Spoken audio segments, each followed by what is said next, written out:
ಗುತ್ತಿಗೆದಾರನಿಗೆ ಜಾತಿ ನಿಂದನೆ ಧಮಕಿ ಕೇಸ್ ಅಡಿ ಬಂಧನವಾಗಿದ್ದ ಶಾಸಕ ಮುನಿರತ್ನ ಅವರ ಮೆಡಿಕಲ್ ಟೆಸ್ಟ್ ಅಂತ್ಯವಾಗಿದೆ.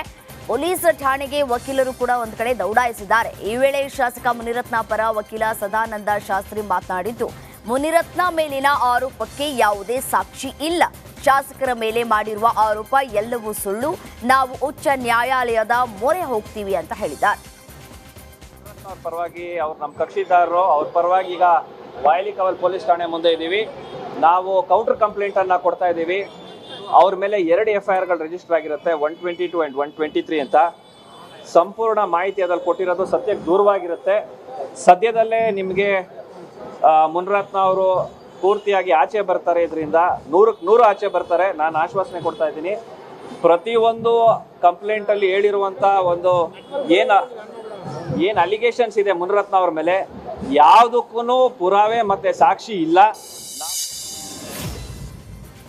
ಮಾಜಿ ಸಚಿವ ಮುನಿರತ್ನ ಪೊಲೀಸ್ ವಶಕ್ಕೆ ಪಡೆದ ಹಿನ್ನೆಲೆ ಚಿಕ್ಕಮಗಳೂರಿನಲ್ಲಿ ಮಾಜಿ ಸಚಿವ ಸಿಟಿ ರವಿ ಪ್ರತಿಕ್ರಿಯೆ ಕೊಟ್ಟಿದ್ದಾರೆ. ಮುನಿರತ್ನ ಎದುರು ಹಾಕೊಂಡಿದ್ದು ಸಾಮಾನ್ಯ ಜನರನ್ನಲ್ಲ, ಎಲ್ಲಾ ಬಲದಲ್ಲೂ ತಾಕತ್ ಇರೋರ್ನ ಎದುರು ಹಾಕೊಂಡಿದ್ದು. ಹೀಗಾಗಿ ಮುನಿರತ್ನರನ್ನ ರಾಜಕೀಯವಾಗಿ ಮುಗಿಸುವ ಸಂಚಲನ ಮಾಡಲಾಗ್ತಾ ಇದೆ, ಪ್ರಯತ್ನವನ್ನ ನಡೆಸಲಾಗ್ತಾ ಇದೆ. ಅಲ್ಲದೆ ನಕಲಿ ಆಡಿಯೋ ಮಾಡೋ ಸೈಬರ್ ಕ್ರೈಮ್ ಖದೀಮರು ಕೂಡ ಇದ್ದಾರೆ. ಕಾನೂನಿನ ದೃಷ್ಟಿಯಲ್ಲಿ ಎಲ್ಲರೂ ಸಮಾನರೇ, ತಪ್ಪು ಯಾರೇ ಮಾಡಿದ್ರು ತಪ್ಪೇ, ನಿಷ್ಪಕ್ಷಪಾತವಾಗಿ ತನಿಖೆಯಾಗಲಿ ಅಂತ.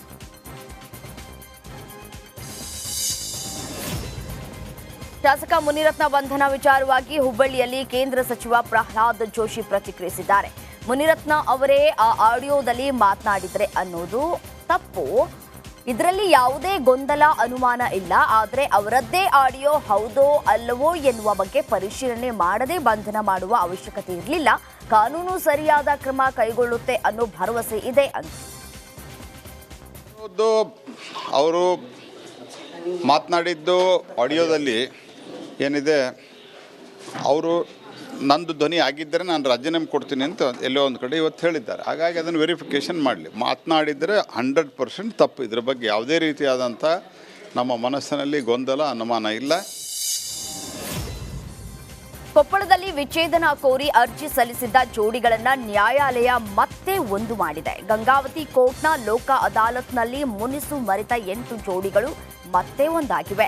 ನ್ಯಾಯಾಧೀಶರ ಸಮ್ಮುಖದಲ್ಲೇ ಚಳ್ಳೂರು ಕ್ಯಾಂಪ್ನ ಆನಂದಬಾಬು ಮತ್ತು ಸತ್ಯವತಿ, ಕನಕಗೌಡ ಪಾರ್ವತಮ್ಮ, ನವಲಿಯ ವೀರೇಶ ಸಂಗೀತ, ಯತ್ನಟ್ಟಿಯ ಕನಕರಾಯ ಪಾರ್ವತಮ್ಮ ಸೇರಿ 8 ಜೋಡಿ ಒಂದಾಗಿವೆ.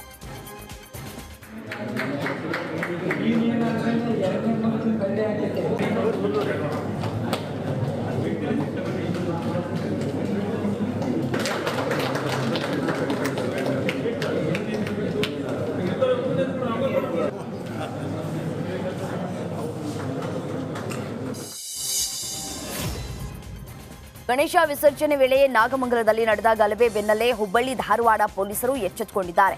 ಅವಳಿ ನಗರದ ಕಮಿಷನರೇಟ್ ವ್ಯಾಪ್ತಿಯಿಂದ ಪೊಲೀಸ್ ಕಮಿಷನರ್ ಎನ್ ಶಶಿಕುಮಾರ್ ನೇತೃತ್ವದಲ್ಲಿ ಬೃಹತ್ ರೂಟ್ ಮಾರ್ಚ್ ನಡೆಸಲಾಯಿತು.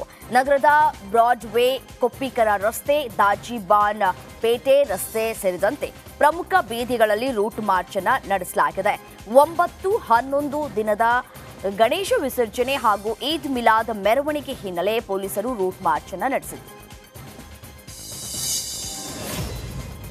ಗಣೇಶ ವಿಸರ್ಜನೆ ಮತ್ತು ಈದ್ ಮಿಲಾದ್ ಹಬ್ಬದ ಆಚರಣೆ ಹಿನ್ನೆಲೆ ದಾವಣಗೆರೆಯಲ್ಲಿ ಎಸ್ಪಿ ಉಮಾ ಪ್ರಶಾಂತ್ ನೇತೃತ್ವದಲ್ಲಿ ಪೊಲೀಸ್ ಪಥಸಂಚಲನ ನಡೆಸಲಾಯಿತು. ಇಂದು ವಿನೋಬನಗರದಲ್ಲಿ ಗಣೇಶ ವಿಸರ್ಜನೆಯ ಮೆರವಣಿಗೆ ನಡೆಸಲಿದೆ. ಹೀಗಾಗಿ ವಿನೋಬನಗರದ 2ನೇ ಮುಖ್ಯ ರಸ್ತೆಯ ಗಣೇಶ ದೇವಸ್ಥಾನದಿಂದ ಆರಂಭವಾದ ಪಥಸಂಚಲನ ಹಳೆ ಪಿಬಿ ರಸ್ತೆ, ಅರುಣಾ ವೃತ್ತ, ರಾಮ್ ಅಂಡ್ ಕೋ ವೃತ್ತ, ಚರ್ಚ್ ರಸ್ತೆ ಮೂಲಕ ಸಾಗಿ ಅರುಣಾ ವೃತ್ತದಲ್ಲಿ ಅಂತ್ಯಗೊಂಡಿದೆ. ನಾಗಮಂಗಲದಲ್ಲಿ ಗಣೇಶ ವಿಸರ್ಜನೆ ವೇಳೆ ಗಲಾಟೆಯಾದ ಹಿನ್ನೆಲೆ ಹುಬ್ಬಳ್ಳಿಯಲ್ಲಿ ಹಿಂದೂ ಜಾಗರಣ ವೇದಿಕೆಯಿಂದ ದಿಢೀರ್ ಪ್ರತಿಭಟನೆಯನ್ನು ನಡೆಸಲಾಯಿತು. ಸಂಗೊಳ್ಳಿ ರಾಯಣ್ಣ ವೃತ್ತದಲ್ಲಿ ಸಿದ್ದರಾಮಯ್ಯ ಸರ್ಕಾರದ ವಿರುದ್ಧ ಧಿಕ್ಕಾರ ಕೂಗಿ ಆಕ್ರೋಶವನ್ನು ಹೊರಹಾಕಿದ್ರು. ಸಿದ್ದರಾಮಯ್ಯ ಗೃಹ ಸಚಿವರ ಭಾವಚಿತ್ರಕ್ಕೆ ಬೆಂಕಿ ಹಚ್ಚಿ ಹಿಂದೂ ವಿರೋಧಿ ಕಾಂಗ್ರೆಸ್ಗೆ ಧಿಕ್ಕಾರ ಅಂತ ಧಿಕ್ಕಾರವನ್ನ ಕೂಗಿದ್ರು. 22 ವರ್ಷಗಳ ಕಾಲ ಸೇನೆಯಲ್ಲಿ ಸೇವೆ ಸಲ್ಲಿಸಿ ನಿವೃತ್ತಿ ಹೊಂದಿದ ಬಳಿಕ ಗ್ರಾಮಕ್ಕೆ ಮರಳಿದ ಯೋಧನಿಗೆ ಅದ್ದೂರಿಯಾಗಿ ಸ್ವಾಗತವನ್ನ ಕೋರಲಾಗಿದೆ. ಬಳ್ಳಾರಿಯ ರಾರಾವಿ ಗ್ರಾಮದ ಶ್ರೀನಿವಾಸ್ 22 ವರ್ಷ ಪಶ್ಚಿಮ ಬಂಗಾಳ, ನಾಗಾಲ್ಯಾಂಡ್, ಲಕ್ಷದ್ವೀಪ ಸೇರಿ ದೇಶದ ವಿವಿಧೆಡೆ ಸಿಆರ್ಪಿಎಫ್ ಯೋಧರಾಗಿ ಸೇವೆಯನ್ನ ಸಲ್ಲಿಸಿದ್ರು. ನಿವೃತ್ತಿ ಬಳಿಕ ಗ್ರಾಮಕ್ಕೆ ಬಂದ ಯೋಧನನ್ನ ಟ್ರಾಕ್ಟರ್ನಲ್ಲಿ ಮೆರವಣಿಗೆ ಮಾಡಿ ಹೂ ಸುರಿದು ಬೈಕ್ ರ್ಯಾಲಿ ಮೂಲಕ ಸ್ವಾಗತಿಸಿದರು.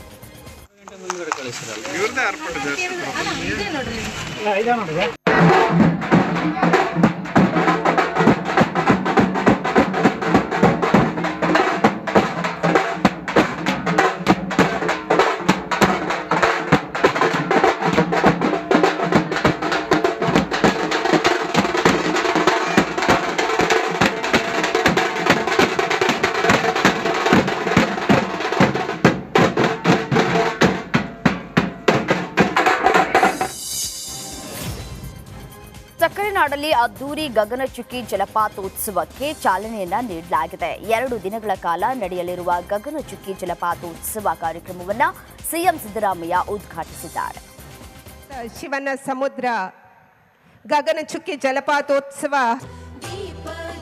ಹಾಗೆ ಸಾಂಪ್ರದಾಯಿಕ ಶೈಲಿಯಲ್ಲಿ ಹೊಂಬಾಳೆಯನ್ನ ಅನಾವರಣಗೊಳಿಸುವ ಮೂಲಕ, ಅರಳಿಸುವ ಮೂಲಕ ಈ ಕಾರ್ಯಕ್ರಮದ ಉದ್ಘಾಟನೆಯನ್ನ ನೆರವೇರಿಸಿಕೊಡ್ತಿದ್ದಾರೆ. ಹೊಂಬಾಳೆ ಪ್ರತಿ ವರ್ಷದಂತೆ ಈ ವರ್ಷವೂ ಕೂಡ ಬಹಳ ವಿಜೃಂಭಣೆಯಿಂದ ನೆರವೇರ್ತಾ ಇದೆ. 2 ದಿನಗಳ ಕಾಲ ಬೆಳಗಿನಿಂದ ಕಲಾವಿದರ ಕಾರ್ಯಕ್ರಮಗಳೊಟ್ಟಿಗೆ ಆರಂಭಗೊಂಡಂತಹ ಈ ಕಾರ್ಯಕ್ರಮ ಇನ್ನು ವೇದಿಕೆ ಕಾರ್ಯಕ್ರಮದ ಬಳಿಕ ಲೈಟಿಂಗ್ ಲೇಸರ್ ಶೋಗೆ ಸಿಎಂ ಚಾಲನೆ ನೀಡಿದರು. ಗಗನಚುಕ್ಕಿ ಜಲಪಾತ ವಿಶೇಷ ದೀಪಾಲಂಕಾರ, ಲೇಸರ್ ಲೈಟ್ಗಳಿಂದ ಕಂಗೊಳಿಸ್ತಾ ಇತ್ತು. ಪ್ರಕೃತಿ ಸೌಂದರ್ಯದ ಜೊತೆಗೆ ವರ್ಣರಂಜಿತ ವಿದ್ಯುತ್ ದೀಪಾಲಂಕಾರ ಹಾಗೂ ಲೇಸರ್ ಶೋವನ್ನ ಸಿಎಂ, ಸಚಿವರು, ಶಾಸಕರು ಸೇರಿದಂತೆ ಸಹಸ್ರಾರು ಸಂಖ್ಯೆಯಲ್ಲಿ ಆಗಮಿಸಿದ್ದ ಪ್ರವಾಸಿಗರು ಕಣ್ತುಂಬಿಕೊಂಡರು.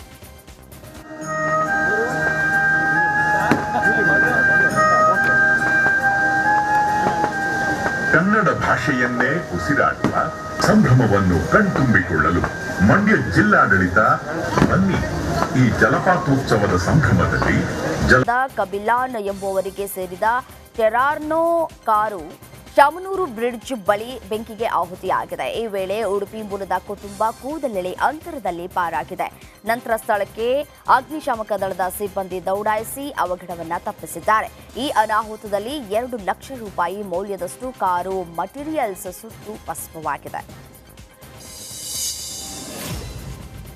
ಕ್ಷುಲ್ಲಕ ಕಾರಣಕ್ಕೆ ದಲಿತ ಸವರ್ಣೀಯನ ಮಧ್ಯೆ ವಾಗ್ವಾದವೇ ನಡೆದು ಹೋಗಿದೆ. ಮಾತಿನಲ್ಲಿ ಶುರುವಾದ ಜಗಳ ಹಲ್ಲೆ ಮಾಡುವ ಹಂತ ತಲುಪಿದೆ. ಇಂಥದೊಂದು ಘಟನೆ ಬಾಗಲಕೋಟೆಯ ಓಗಲವಾಟ ಗ್ರಾಮದಲ್ಲಿ ನಡೆದಿದೆ. ಗಣೇಶನ ಪೆಂಡಾಲ್ ಮುಂದೆ ನಿಂತಿದ್ದ ದಲಿತ ವ್ಯಕ್ತಿಗೆ ಇಲ್ಯಾಕೆ ನಿಂತಿದೆಯಾ ಅಂತ ಸವರ್ಣೀಯ ವ್ಯಕ್ತಿ ಗದರಿಸಿದ್ದ. ನಂತರ ವಿದ್ಯುತ್ ಕಂಬಕ್ಕೆ ಕಟ್ಟಿ ಹಾಕಿ ಕಾಲಿಗೆ ಕುಡ್ಗೋಲ್ನಿಂದ ಹಲ್ಲೆಯನ್ನ ಮಾಡಲಾಗಿದೆ. ಧಾರವಾಡದಲ್ಲಿ ವಾಸವಾಗಿದ್ದ ನೈಜೀರಿಯಾ ಪ್ರಜೆಯ ಬಂಧನವಾಗಿದೆ. ಮಾದಕ ವಸ್ತು ಮಾರಾಟ ಜಾಲದ ಹಿನ್ನೆಲೆ ನಾರ್ಕೋಟಿಕ್ ಕಂಟ್ರೋಲ್ ಬ್ಯೂರೋ ವಶಕ್ಕೆ ಪಡೆದಿದೆ. ಕೇಂದ್ರ ಗೃಹ ಇಲಾಖೆ ಅಧೀನದ ನಾರ್ಕೋಟಿಕ್ ಕಂಟ್ರೋಲ್ ಬ್ಯೂರೋದ 8 ಅಧಿಕಾರಿಗಳ ತಂಡ ಸ್ಥಳಕ್ಕೆ ಭೇಟಿ ನೀಡಿ ಪರಿಶೀಲನೆ ನಡೆಸಿದೆ. ಈ ವೇಳೆ ಮನೆಯಲ್ಲಿ ಅಪಾರ ಪ್ರಮಾಣದ ಲೇಡೀಸ್ ವ್ಯಾನಿಟಿ ಬ್ಯಾಗ್ಗಳು,